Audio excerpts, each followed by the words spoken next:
Estamos aqui para falar de um assunto que existe uma certa polêmica, que eu tô com essa pauta para ser discutida e conversada há meses. Talvez eu não seja a melhor pessoa para falar sobre o assunto, mas acho que é importante também a gente se posicionar e a gente se mostrar do lado de uma luta que não pertence a mim, mas que eu acho que é importante eu tá aqui. Então a gente vai ter uma conversa adulta, como eu tenho dito bastante isso aqui, acho que a gente tem que ter conversas adultas sobre as coisas, a gente tem que entender contextos para conversar sobre todos os assuntos. Eu acho que esse é um assunto que muita gente falta contexto, falta entender o que acontece no país para discutir uma lei que é um retrocesso. Então eu acho que é isso, acho que o assunto de hoje tem que ter essa contextualização, acho que a gente tem que escutar muito a voz das pessoas afetadas, das mulheres afetadas por isso. Acho que tem esse outro lado que a gente tem que falar. Procurem criadoras de conteúdo, procurem deputadas, votem em mulheres, vamos mudar um pouco esse parâmetro, apesar de ter mulheres apoiando essa lei, mas a gente vai conversar sobre isso também, tá bom? Então não é um assunto fácil, é um assunto que eu tenho estudado faz tempo, mas que provavelmente eu vou cometer falhas ao falar. A PL 1409 é uma mudança em uma lei de 1940. Ela acrescenta parágrafos a uma lei de 1940, que é uma lei que regulariza o aborto, então legaliza o aborto em casos específicos. Então existem 3 casos em que o aborto é permitido no Brasil, o aborto legal é permitido no Brasil, que são os casos de estupro, de gravidezes ligadas a estupro, casos de gravidez em que a vida da mãe é ameaçada e casos de anencefalia, em que a criança o feto tem um desenvolvimento e esse desenvolvimento é uma criança sem cérebro, ou seja, uma criança um feto que não vai sobreviver. Nesses 3 casos, a legislação de 1940 permite o que a gente chama de aborto legal. É importante a gente deixar claro que esse aborto legal não é realizado de maneira fácil. Então você precisa entrar com um pedido para que esse aborto legal aconteça, e a partir do momento em que esse pedido é liberado, você vai entrar no judiciário com um pedido para que esse aborto legal aconteça, você vai ter uma liberação, e aí você pode procurar o sistema de saúde que permita isso para realizar esse aborto, tá bom? Quem propõe a mudança quem propõe esse acréscimo à lei é um deputado federal chamado Sóstenes Cavalcante. Eu vou colocar a foto desse sacripanta aqui na tela. Então é esse cara aqui. É importante a gente dar cara e nome às pessoas, beleza? Então é o Sóstenes Cavalcante, que é esse cara aqui, que ele propõe um adendo à lei. E o que esse adendo faz, a gente já vai explicar com mais calma, é que ele criminaliza esse aborto legal quando ele acontece a partir de 22 semanas. E a gente já vai discutir porque essas 22 semanas são importantes, em que contexto isso é importante. Então, o que ele coloca de adendo à lei agora é que tanto a pessoa que fizer o aborto, quanto o médico ou a pessoa do sistema de saúde que fizer o aborto, que fizer o procedimento em mulheres com gestação acima de 22 semanas ou em pessoas com acima de 22 semanas, essa pessoa vai ser criminalizada. Ele está igualando esse aborto a um assassinato. E esse crime caso se transforme em crime, passaria a ter uma pena de 10 a 20 anos, tá bom? Então a principal mudança é que ele coloca essa data limite de 22 semanas para que o aborto aconteça. Esse aborto legal a gente está falando. A gente não está falando de liberação do aborto em qualquer caso, que a gente também pode discutir hoje, mas esse cara aqui, ele coloca isso como um crime de homicídio, beleza? A gente precisa olhar para esse cara e entender de onde esse cara vem. Esse cara faz parte da bancada evangélica do Congresso Nacional e ele é um pastor. ele é um pastor diretamente ligado a um outro pastor muito famoso chamado Silas Malafaia. Então a gente precisa entender de quem a gente está falando, de que bancada a gente está falando, de como o Congresso é composto e por que esses caras aparecem emocionados falando estamos lutando pela vida, porque existe esse contexto. Ele é um candidato, ele é um deputado do PL, que hoje é o maior partido do Brasil, e a gente sabe da importância dos movimentos evangélicos na eleição desses caras.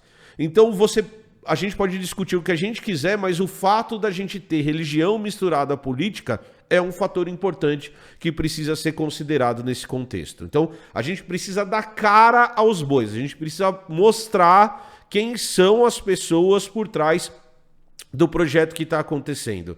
A gente precisa deixar claro qual que é o objetivo desses caras, tá bom? Uma outra coisa importante que a gente tem que colocar aqui, que eu também vou colocar imagens, se a imagem estiver separada aqui, é a cara de todos os deputados que apoiam esse projeto, tá bom? Então eu vou colocar aqui na tela agora a cara de todo mundo. Eu não vou ler o nome de todo mundo, mas eu vou colocar a cara de todo mundo, porque eu não tenho nem fígado para ler o nome de todos os deputados que estão a favor do projeto. A maioria desses caras são do PL, a maioria desses caras são ligados à bancada evangélica, tem algum deles, inclusive, que tem um histórico bem complicado de relações familiares, tem um histórico bem complicado de hereditariedade, todos eles, a mesma corja de sempre que está tentando passar um projeto desse. Isso inclui da família que está aqui no canto, lembrando que se a gente for falar de família tradicional brasileira, a gente tem que lembrar que a família dele não é tradicional em nenhum aspecto, tá bom? Então tá todo mundo aqui. Quando a gente fala que é um perigo, a gente está virando um evangeliquistão, é disso que a gente está falando, tá? A gente está falando de como pessoas cruéis, a partir de sua religião, de sua crença, ou do que quer que seja que essas pessoas têm, conseguem alterar leis que afetam a vida de muitas pessoas. Então, a gente precisa deixar bem claro quem está fazendo. Uma outra coisa que é importante a gente tem que falar é o papel do Lira, que é o presidente da Câmara, que é o primeiro-ministro do Brasil hoje, que tem um poder ridiculamente absurdo, teve nesse processo, porque ele pega a votação, essa votação dessa PL, e ele transforma ela numa votação emergencial. Então, qual que é o ponto de transformar essa PL numa votação emergencial? É porque daí ela não precisa passar pelas comissões da Câmara. Beleza? Então, a hora que você pega e coloca isso como emergencial, você pode votar em plenário sem discutir profundamente o tema. Isso foi uma manobra que foi feita, como muitas manobras, na calada da noite. Então, ele fez essa votação na calada da noite e passou essa votação em 23 segundos. Então, ele pega um tema tão importante como esse e coloca sem discussão na Câmara, ou com uma discussão muito breve em 23 segundos. Eu vou responder para Ana, essa maravilhosa que está aqui. Sim, o Nicolas Ferreira estava na Ana e não tava na Ana. O Nicolas Ferreira estava na foto e aí só para responder, a Ana tem um problema com o rosto, tá, gente? Então, sim, ele estava na foto, sim, Ana. Beleza? Então, ele é uma das pessoas que tá lá. A Mila falou, o Lira só faz merda. E aí a gente precisa entender um outro contexto. Então a gente precisa entender um segundo contexto que está acontecendo na Câmara. O primeiro contexto é esse contexto religioso que eu estou falando para vocês. Então a gente tem essa bancada evangélica, e essa bancada evangélica não é só evangélica das igrejas evangélicas, tá, gente? É uma bancada cristã. Tem muita gente ali que não é evangélico, que é cristão e que está votando. A gente precisa deixar isso claro também. Mas a gente tem essa bancada grande que baseia as suas decisões em suas crenças religiosas deturpadas. E a gente também tem uso político desse tipo de votação. Então tem uma discussão bem importante entre pessoas que são especialistas em Brasília. Então, são especialistas no que acontece em Brasília que dizem que, na verdade, o que está acontecendo, o que a gente está vendo, é num momento de fragilidade do governo, a imposição de coisas bizarras para que o Lula vete. Então é a ideia de forçar o veto de maneira política.